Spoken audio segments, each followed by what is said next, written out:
So, hey, Trinae, it's been a minute. Thank you so much just for being here today and just sharing full testimony of being widowed and being divorced. And so, why don't you just start off by telling us how you met your husband in your first marriage? I met him at church.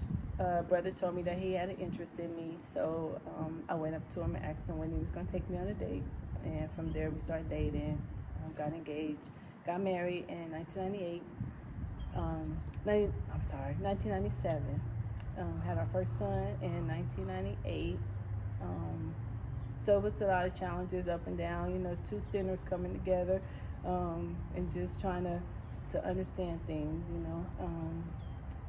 So a couple years later, we moved to South Carolina.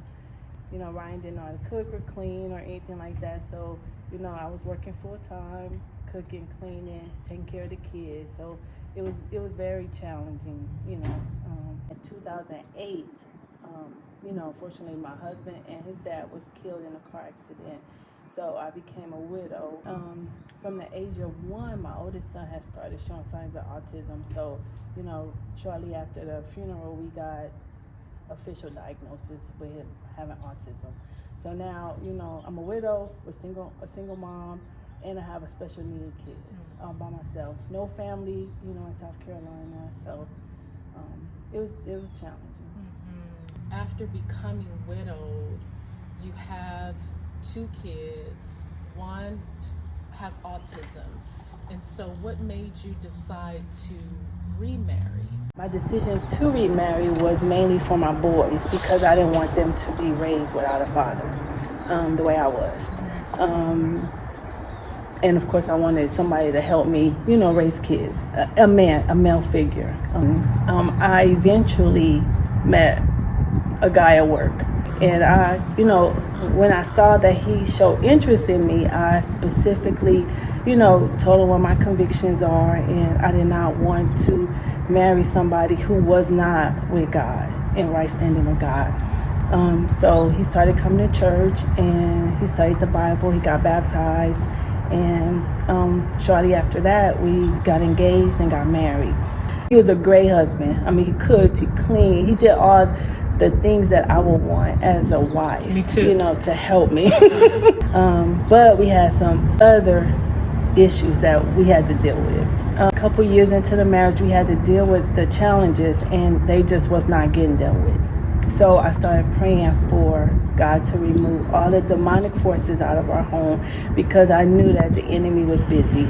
And I wanted this to work. This was the man I loved, So I just kept praying.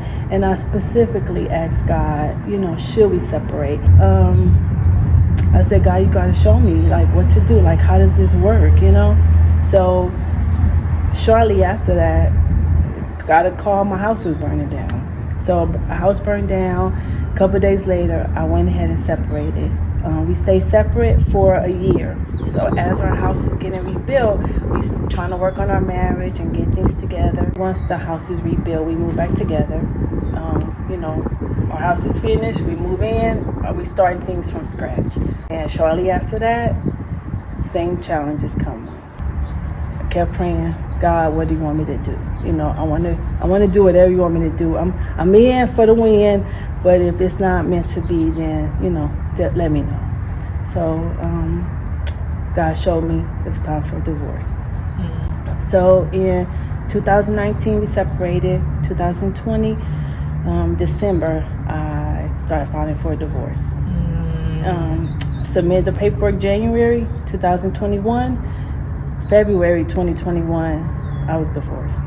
What was it like to have been widowed and now you're going through a divorce? Becoming a widow, I knew that there was nothing I could do. I had no part in becoming a widow. Becoming a divorcee, I questioned, did I do everything right? Did I even hear God in the beginning to get married? Because I prayed that if this was not my husband, that he would leave me at the altar. So God, if he wasn't from you, I did not want to be married. So I questioned, okay, did I hear God correctly? Why didn't he leave me at the altar? Was it something temporary from God? Did I do something wrong to deserve divorce? Like, why are my kids now losing a second father? Just why? It just was a lot of questions becoming a divorcee. Whereas when I became a widow, it was just final. Like I questioned why, but it was nothing I could do. I knew that it was God's will that, for whatever reason. So now you have experience as a widow, you have experience as a divorced woman. How have you saw God show up in your life? Job 1 and 2 talks about how God had faith in Job because he asked Satan, hey, have you considered my servant Job? So that showed me that God had faith in Job. It's not about just my faith in God, but his faith in me to handle situations. And in Psalms 34, it talks about that a righteous person will experience trouble, but God will show up every time. And so I do feel that God has shown up in every situation, from the beginning. And so even though it's hard and it's challenging and I don't understand, like, he's still present. So he still gives me comfort. Thank you so much, Trinae, for just sharing your story with us. I know that many, many will be blessed, right? We've known each other for so many years, and you've just been in the fight. You've been in the fight, and I know that your faith will be rewarded. So thank you for the opportunity. Absolutely.